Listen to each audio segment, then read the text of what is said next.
Good afternoon. Thank you for joining Ask Nina again this month. It is just a few minutes after 12:30. We had a little bit of a technical difficulty, so we're a little bit late to broadcast, but thank you for hanging in there. And I'm very excited about this session today because I think it's an important topic. Many of my clients and followers are always very interested in talking about their stuff and what to do with their stuff when they're no longer wanting it or using it or loving it anymore. So I'm very excited to have a very special guest here with me today. This is Barry Gordon, and Barry is with Maxsold. And if you're on Facebook on a regular basis, I'm sure you've seen their ads pop up on Facebook about Maxsold. And I've always known about Maxsold because I work with clients who are downsizing and they want to get rid of their stuff. And so I thought this would be a really great time to have Barry come on and share with us a little bit about Maxsold and what they can do for us if we are looking to downsize and getting rid of their stuff. As you know, most what I advocate for is to donate gently used items if you no longer want it. However, if you have a lot of stuff and if you can get some of the money back for all that hard-earned money that you spent for buying and investing those items, then that's even better, right? So this is what Barry is going to share with us. Hi, Barry. How are you doing? I'm good, Dina. Thank you. Thanks for having me. Thank you for joining me today. You know what? Let's start by you sharing with our viewers a little bit about Maxsold. Now, I'm not sure if everybody knows about Maxsold, but if you can just tell us just briefly a little bit about Maxsold before we get into our chat. Sure. So Maxsold was built to solve the problem of what do I do with all my stuff when I'm downsizing or selling an estate. And there are, as we can talk about today, clearly folks that are in other situations that take advantage of the Maxsold platform, which is fine. But we really built it for that core customer that we saw coming forward as the demographic of the baby boom and their parents started to push through. And really, they have a lot of possessions in many, many cases. They're trying to downsize. The contents can be overwhelming. Too often, things go to landfill and to charities that kind of don't need them. I mean, we believe, obviously, food to the food bank and clothes to a charity that can use them. But a lot of stuff past that, charities really, are a bit picky about what they want. And what people want is they want their things to remain active, to be honored, to be respected, to be able to go on and help someone else in their life. And at the same time, they want a reasonably economical way to capture what they can in terms of value for those things and move on. So they want to be able to find a good pragmatic solution, and that's what we really built Maxsold for. We found that all of the other sale processes available to people who were in that situation really were marginalized by economics. So you've got the folks that can take a few high-end pieces, or people that get some specialty pieces, but they really can't solve the problem of what am I going to do with all this stuff. So that's what Maxsold's about. Fantastic. And you know what? Often, so I, when I do, or when I provide clients with home staging consultation, or when I'm helping somebody to move or to downsize, that's often the number one question that I get is that, what am I going to do with my stuff?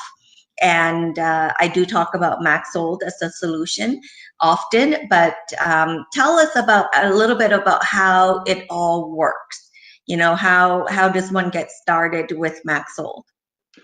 So if you have the luxury of working with an organizer or a move manager like yourself, that's the ideal situation, because an intermediary like yourself can really make the process simple of getting things organized down to the things that are going to be cataloged and ready for sale. But essentially, what happens is that an organizer or the Maxsold team can come to someone's house, photograph and catalog everything that they're not going to keep, load it onto our website, open bidding, typically from 2 or 3 days to maybe 10 days, depending on the situation and how much time is available. We let bidding go on for this period of time, finish the auction, collect the money in tax, and then either ourselves or the move manager would go back to the house on a prearranged pickup time and supervise the egress of the items, make sure that the right people got the right things. Typically, in an ideal circumstance, the owner of the house is already out of the house by then, so it's super safe. It's organized, it's transparent, it's fair, and really gives a nice, smooth process for people to get the stuff moved on and out of their life. And we capture what's available. Yeah. So it really, the whole process can happen very quickly, can't it? Yeah, really, it's less than 2 weeks from front to back, provided that the things are ready to catalog when the catalog team gets there, and that's where a good integration with the move manager is a nice fit. Okay, so now I know that things are cataloged by lots. So a lot can be one item, or a lot can be multiple of items, right? Right. Yeah. So an individual item might be, maybe a car that they're not going to keep anymore, or a dining room table. Did you say? Yeah. Yeah. We sell a fair amount of cars. I was at a place this morning at 8 o'clock where there's a 5-year-old GMC 4-wheel drive pickup truck with fairly low mileage. Person's father is in a care community. He's lost capacity. And so the family are trying to clean up the various things that he had. And he's got all kinds of things in his house, from tools and toolboxes and grinders to lawnmowers and dining room stuff and furniture and china sets and et cetera. But he's also got a pickup truck. So an individual item might be like a pickup truck, or it might be a dining table, or it might be a lawnmower. And then a group of items might be a set of china, or it might be all of the tools in this corner, or it might be, all of the laundry stuff over top of the washing machine. So like sometimes you just open the cover. Yeah, we just open the cover and take a picture, and whatever's there, that's what's in that lot. Okay, so that's a good segue into my next question. Is like, what type of things can be auctioned off? So you've gone to some really large items like a car, a dresser, lawnmower, but it can really, like, what are some of the smaller items that you can think of? Like, I didn't even know about laundry supplies like detergents and things like that, but what are some of the smaller items that people can auction off? Well, the smallest items are Swarovski crystals. Oh, but those, yeah, but those are small in size, but big in value, right? Yeah. So keep in mind that the process was designed to solve a problem. So, and this is really a fundamental thing for people to understand, is that all of the previous ways to sell anything are built around what the company commission model is, or income model. So right. If you're a high-end consignment shop and you've got some room, you may take on a nice Victorian dining set one day, but you'd prefer to take on 15 sets of sterling flatware because they take up a lot less room and they're worth a lot more money. And so all of the other options for people are really centered around what's good for the service provider. And what we built Maxsold to do was just solve the problem. And if you're an auctioneer and you're standing in a live auction and you're trying to sell laundry soap, it's going to drive you bananas, because you're going to be asking for $1 and $1 and $1 and nobody's bidding, and you grind yourself down, you wear yourself out. But in Maxsold, it's not an issue. It's digital. So we open the cupboard, we take a picture. We open the cupboard, we take a picture. We open the cupboard, we take a picture, and then people decide if they can use that stuff. And if they can, they bid on it. And historically, 98.5% of everything we offer sells. 99% gets picked up and goes away. And so the house is largely empty. So by capturing something for everything collectively, things add up to something. And then the apples make up for the oranges is an old saying in the auction business. And what that really means is that there will be things that surprise you and bring a bunch of money that you didn't think would. And there'll be other things that surprise you in a disappointing way. And typically these days, those are things like pianos and dining room tables, because Yes. not a lot of people ever inform on the buy side of the transaction. Yeah, I get that a lot because, you can find these dining room sets on some of these online sites that go for a couple of $100s, and people invested thousands of dollars on this set like years ago, right? And so that, yeah, often people are more disappointed in those larger items for sure. But what's important about those large items is that people don't get trapped in the illusion that there's something wrong with selling it for what the market will bear and moving on. Because if a family's downsizing and they've got a dining room set with a lot of emotion in it, sometimes when they learn that no one will pay them a price for the dining room set that they feel is reasonable, they decide to delay the decision by putting it into storage. And then they pay a few $100s to move it to storage. They pay several $1,000s in storage costs over the years.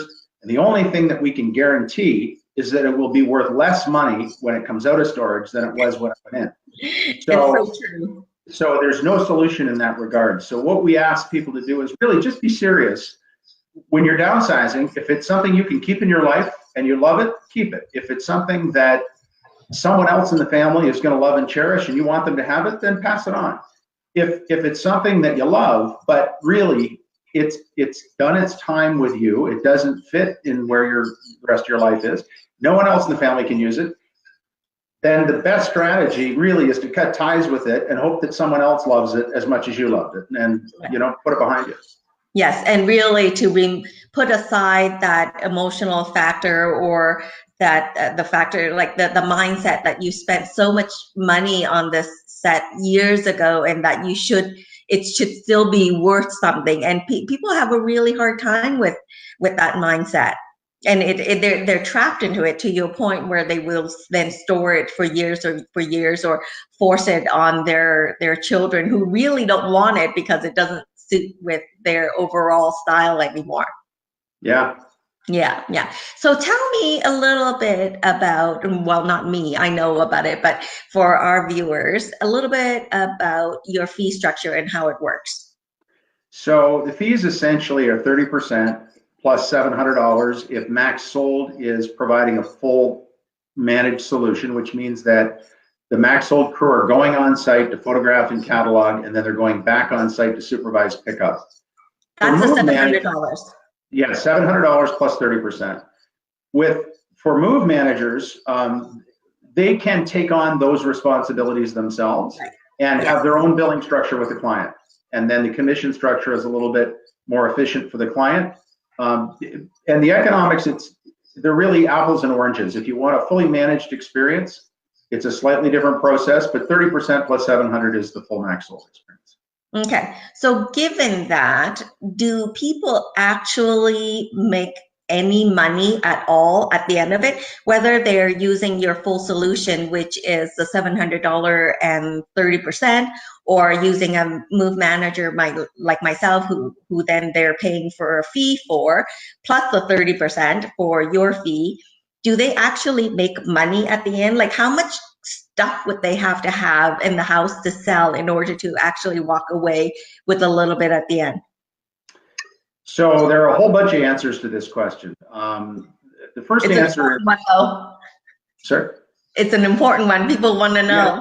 Well, the problem is that, so I'm going to give you my best, some comments around it. So, okay. And not to avoid it, but to put things in perspective, the average person, when they go to downsize from a house that they've been in for 25 or 30 years to a small apartment or a retirement community, as an example, we find that after they've kept the things that they're going to keep in their own life, they've given the things that they want to keep to their family, that everything else in that house, on average, is between $3,000 and $10,000 gross. So if they're photographing and cataloging themselves, they're always going to make money. But what's their time worth? Right. If they compromise their health by taking all that time, then they've gained nothing. Yeah. If they hire a move manager, chances are they're getting other value-added services that are important and in fact critical to maintaining their health. And that's priceless. What's not reasonable is for a person, and people, a lot of the older generation think this way, and it's because it used to be the case. I can tell you 30 years ago when I was standing on someone's lawn selling their tractor and their dining room set and their extra pickup truck, etc., the commission would always pay for the cost of the auction services and staff, and the person would always have money left over at the end. That was the nature of the problem then. However, a lot of things have changed. Not that many urban households have a tractor anymore. Yeah, no. Not that many and most of the value of what most people have falls in that more modest price range, 3 to 10, after they've kept the things they want to keep for themselves. So yet at the same time, a lot of people need a bit of complexity managed in terms of their move. They need things packed by someone else. They need things moved elsewhere. They need an elevator booked. They need stuff unpacked. They want the furniture placed. They want it put back in the china cabinet. It isn't reasonable for a person to say, I need the net revenue from the things I'm selling to pay for all of the packing, all of the shipping, all of the moving, all of the unpacking, all of the waste disposal of things that need to go elsewhere, etc. And so that's the challenge for a lot of people, is they say, hey, am I going to make any money here? Well, it depends on what your problem is, right? If you just want to sell $5,000 worth of stuff, sure, if that's all that's happening. But if you're packaging a whole lot of other things, you're getting other services. So anyway, those are some of the answers. And I hope I'm not avoiding the question, but I'm trying to put it in context for people. Yeah, I get it, and it's every household and every situation is different, so it's hard to nail that down. But it's definitely a big question and a valid one, I would say. When you think about having to pay the 30% commission and the $700 or my move management fee, how much really truly is left over for them at the end? Like, are you able to share with us, the range, essentially, what's the least amount people have made based on like the size of the home? Was it a condo or a standard 3-4 bedroom house, what somebody has made? And does it differ for people who have, products that are sort of people who've been in the home for like 3 decades, or versus people like myself and my family who've only been our home, for a short period of time, like 5-10 years, like, does it matter? Does that make sense? Well, yeah, it matters how you lived, how much you accumulated, how long you've been in one spot, probably, whether you inherited things from other family members and you put them in your basement and never opened them up, because we've all seen lots of that. The average household absolutely has a net positive sale if that's the only thing going on, right? It's just that so often there's way more to it. I'll give you a bizarre example that speaks to it, okay? We were involved in a file a couple of years ago where it was a rural house that was really, really full. Let's say not what I would call a nasty hoarder situation, but a very, very full place. And this particular place, the people responsible for decision making had said that they had a traditional auctioneer come in, and the auctioneer said, listen, I can't do anything here. There's no profitability here. It's completely upside down. The stuff won't bring enough to handle the costs of handling it. So they engaged, or they got estimates from a couple of clear out companies, and the clear out companies said, listen, this is maybe a $20,000 clear out job. It's got a whole bunch of dumpsters, and we're just going to put it all in the bin. It's going to all go off to waste. So think about the options there. All of those options are lots of cost and no income. And so we got involved in it. The move manager had costs in this case of about I think $12,000. Waste, Okay. disposals, and hours. Right. Big job. But the Maxsold sale brought 23,000. Okay. So 23,000 less 30% commission, okay, Okay. is still net positive on what it took. So they went from a job that could have cost 25,000 with no money, Right. and ended up with a job with $5,000 profit and everything gone. So that's a $25,000 improvement. So the simple question of how much will I net really isn't enough. It's not enough knowledge. It's not enough discussion, right? Mhm. In our view, Maxsold always brings an upside that's reasonable of consideration because it will improve the net position versus the alternatives, and it'll do it in a transparent, fair way. I'll touch on another interesting thing. It's also green, right? All of that stuff didn't. Can you imagine $15,000 or $20,000 worth of stuff going into the ground that instead, in the auctions in that place, 100% of things sold. It was 100% sold, right? Fantastic. Yeah, so some waste did go out before the cataloging had to start, and that was part of the move manager cost, right? Right. But when they got down to the sellable things, there were many, many, many things sold. So I would say that in that household, probably 80% of it was in the auction and all sold. 20% of it went to landfill versus 100% going to landfill. Heartbreaking difference, right? Right. And big economic difference. The other thing about an auction is that when you introduce your stuff to a public audience like Maxsold, I think we had peak audience a week ago Thursday night of 800,000 page views in one evening. Okay, big exposure. Yeah. So a couple of weeks ago, I think that we sold a garden lot of pots and garden flower pots, etc., and I think it brought $16,000. Just garden pots? Yeah. Wow. So obviously, you know, there was something in those pots that was particularly interesting and valuable. Well, right? yeah, for somebody, yes.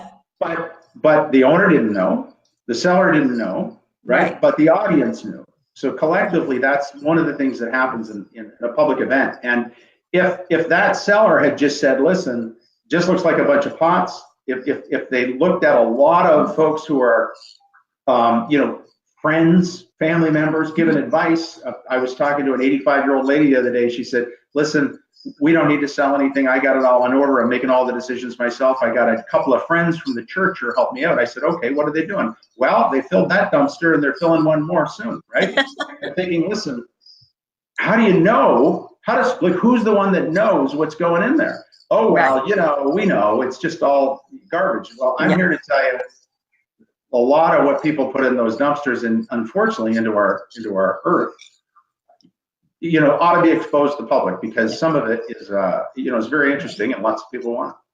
Well, you know what? There's a big trend on recycle and reuse these days too, right? So people can make lots of different things out of odds and ends of items. So yeah, so sometimes when I am working with a client, we do come across things that just cannot be identified, you know, like I have no idea what it's for. I have no idea what it's used for. Can those be sold through Maxsold? Sure, take a picture of them and sell them. And people do bid on them. That's you know, it depends on what it is, right? Like, it's a big world out there, and somebody's going to know, and if it's very interesting, a bunch of people are going to be bidding on it. Right. So is the Maxsold auction very localized? Because obviously people have to come and pick it up once the auction closes. So it's very local. It is. So let me talk about that. That's a good segue into an important thing for people to understand. My experience, and we've been kind of in this business for about 60 years. My experience is that goods can be divided into global goods and local goods. Mm-hmm. Global goods are things like, you know, a Van Gogh, a Da Vinci, right? Something that there might be a global audience for. It's worth a fair amount of money, and the shipping of that article is kind of a non-issue against its real value. Mm-hmm. And they require a global marketplace, and they want to buy it from an auction house or brand that really speaks to the quality of that item, the verification, right? So you think of the big names in the auction industry, right? And that's perfect and fine. The problem with that is that world of marketplace only serves about 1% of all sellers out there, because not that many people have that problem. And even people that have those kinds of things, typically that's not a problem at all. So thinking back to Maxsold, we built it to solve the problem what people have. And the reality of that stuff is that marketplaces have always been local. When I was a kid and I was standing on a farm wagon selling tractors and barbed wire and hammers to a rural audience, okay, they were all local. They got in their pickup truck in the morning, they drove there. 50 years before that, they came in their spring wagon with their horses. Mm-hmm. They all were always local. The local audience came to buy this stuff. What's happened over the years is economically, we can't produce that crowd on somebody's lawn, and we can't handle the items in a way that makes sense. So we take pictures of things, but now what Maxsold does is we use the internet, rather than using the internet to try to find a buyer in Australia for something. What we use the internet for is to try to garner the interest of a deep local audience who are prepared to do the same as they did 30 years ago and 50 years ago, is virtually drive to the auction, bid on the things. When they've bought them, have them purchased and paid for, then they go to that site and pick it up and take it away. So it is a local thing. Buyers do come and pick the things up. It's important that we see it in that context. If a seller has an item that they truly believe to be an item of global interest, then maybe they should do something else with that. The problem we solve is, what do I do with everything else? And that doesn't mean Maxsold isn't a good vehicle to sell a $10,000 or $20,000 item. If the person has a $10,000 John Deere lawnmower, we can sell those all day. If a person's got, because the local marketplace understands that item. Everybody on the street understands that item. They know what it is. They can figure out what a new one costs. It's easy to understand it, and lots of people have the money to bid on it and buy it. The things that probably need to go to a global audience are things that really need that authentication, right? This is a genuine Van Gogh, right? Right. So would your team be able to help my clients or the general population determine what the starting bid for each lot would be? So at Maxsold, we sell everything unreserved to the highest bidder, and everything starts at $1. And there's so everything regardless of size and exactly. value. Okay. Yep. So the Mercedes-Benz we sold, in Kingston last month or August maybe. I think it brought 22 or 3,000. It started at $1. We sold lots of things, for $5,000 and $10,000 and $20,000. It started at $1. The reason that we started at $1 is, and this is the same again as that live auction 20 years ago, 30 years ago, 50 years ago. When I was standing on the farm wagon and I was selling a $75,000 John Deere tractor, a real tractor that plowed fields, we would start the bidding wherever someone started it. And if no one started it at any bid, then virtually it started at $1. No item had a bid until someone bid. And because the auctioneer is on the ground staring the bidder in the eye, he can say, 5 and then 10, 15,000 and 20 and 30 and 35 and go on from there. But because it's virtual, it's just the most sane way to make sure that we meet our primary mandate, which is clear. Sell the stuff, right? Back to the dining room, right?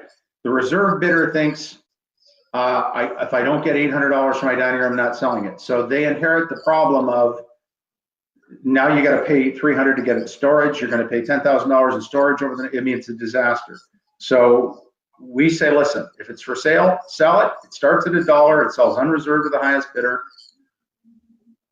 More interesting items will bring more bidders into the auction. More bidders in the auction drive the bids on everything else up.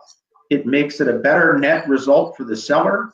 I encourage sellers who are contemplating which things to put in the auction to simply ask themselves, do you want to keep it or do you want to sell it? And if you want to keep it, then keep it. And if you want to sell it, then absolutely put it in the auction and forget about it. Let the marketplace take place. If you can find more than 800,000 page views in phoning your neighbor who you think might be interested in your snowblower, then that's fine. But we think you're going to do better in the auction. The other thing is auction leverage. If I've got a snowblower and I got a next door neighbor who says, hey, Barney, can I buy that snowblower off you? And I say, okay, how much do you want to give me for it? And you give me a price and I sell it to you. Now I'm one person, I've sold one snowblower to one buyer and it's out of the sale. Now I've got the rest of the sale to market and I sell it. If I leave the snowblower in the auction, that one snowblower might attract 20 different bidders that have their eye on that snowblower. 19 of them aren't going to get it bought. They're all going to drive competition to a price that's probably more than Barney's going to pay anyway. May or may not be. But what it will do is it'll bring a fair price. Barney will have a fair chance to bid on it just like everybody else. And probably it's going to move that entire auction up by 5, 10, 15% in total value because of the other 19 bidders that didn't get that snowblower that have decided, hey, now that I'm here, I may bid on the ladder, I may bid on the toolbox, I may bid on the grinders. Right, right. So if the seller, if they have a bid period or an auction period of 3 days and it's not generating the activities or the actions that they're looking for, are they then able to extend on that auction period? Generally speaking, no, not unless there's been some material failure somewhere along the way. I mean, okay. So once it's set, it's set. Yeah, our idea is this: is if you're choosing the auction because you're counting the dollars, like you're counting your chickens before they hatch, don't have one, right? Put them all into storage, spend a lot of money over the next 10 years, and worry, right? If you know that you need to clear the premises because your house is closing in 30 days and it needs to be empty, or your apartment lease is coming up in 30 days and it needs to be empty. Like if you recognize that the reality is you need to have this space cleared and you just need to be treated fairly and get what you can for what's here, then Maxsold is a perfect fit. If you need to have control over all those things, in my view, you need to spend a lot of money trying to manipulate that control, and good luck to you. I mean, it's the right fit for some people, but in my view, auction Maxsold is the way to go to clear the place. If you gotta have that mindset though. You get hung up on, oh, it's not bringing enough money, you're in the wrong place. All right.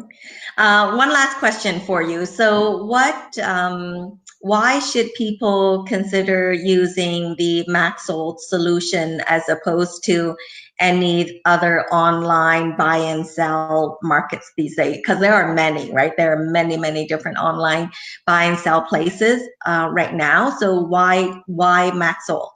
Well, so what Maxsold does, Maxsold is a marketplace. And it's a marketplace that where buyers know they want to buy used goods, the kind of things that you probably have to sell, and it gets you out of the negotiation.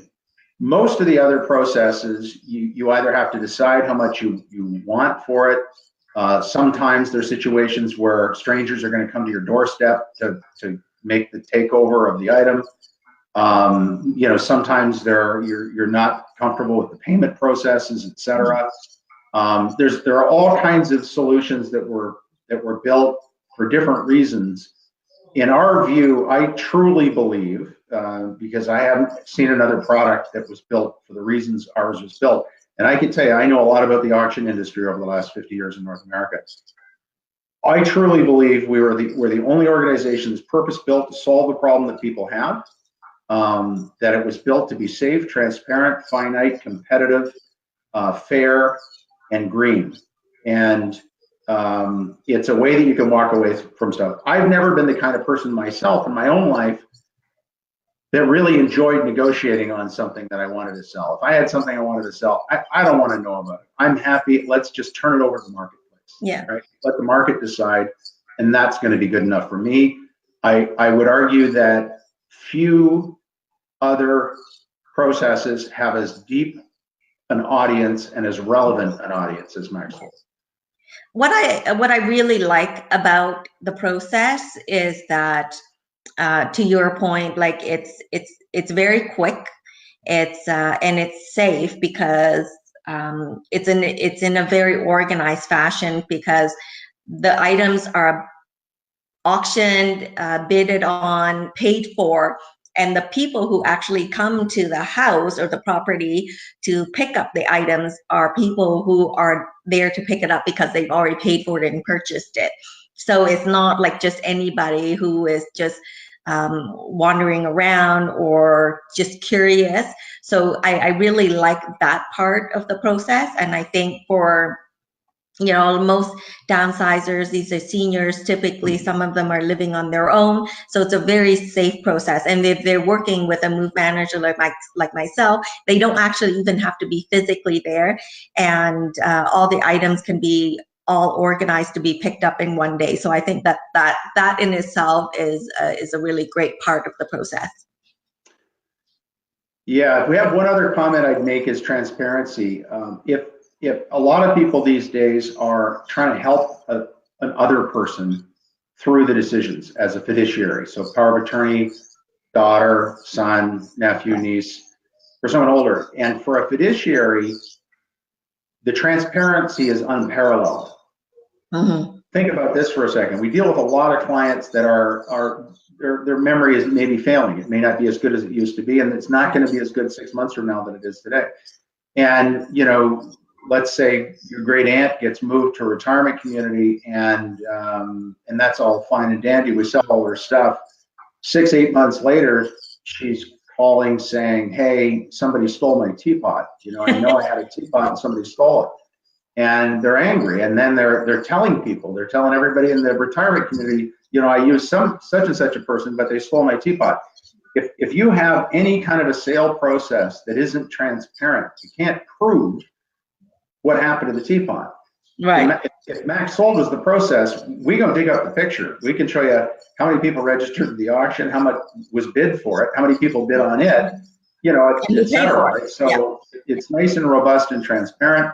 Yeah. So if you're in a fiduciary position, it's really comforting to know that everything's proven. Right.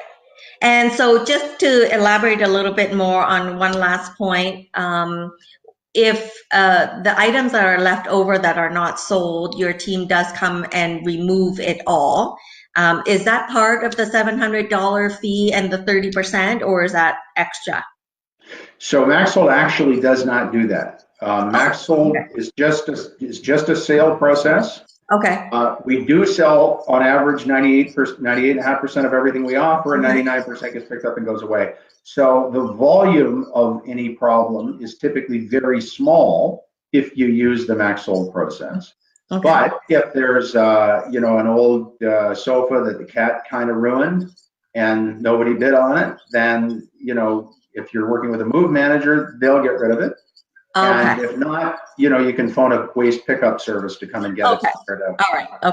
Okay. That's good to know. All right. Well, one last comment here for people who are going to be watching the replay of this broadcast. Jeremy Snyder added a comment, and I'll show it again right here.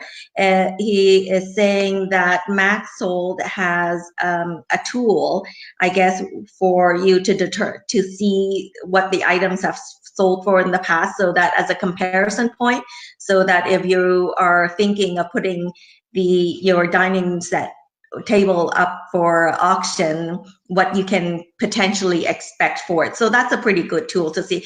And you'll see that, I guess, in the comment in the replay too as well, if you're interested in that tool finder. I meant the quick worth finder, that is. So thank you very much, Barry, for joining me today. I thought I knew a lot about Maxsold, but I learned a bunch of more information, so I really appreciate that. That way I'll be able to definitely guide my clients a little bit better in the future when they're downsizing and trying to get rid of their stuff. and hopefully make some money off of it. So thank you very much for that. And I wish you a fantastic day. It's a wonderful day today. I think you're in Connecticut? No, I'm not today. I'm in Ontario today. Oh, are you? Okay. All right. Well, you enjoy the sunshine then. Thank you very much. Thanks, Nina. All right. Bye. Take care. Bye-bye.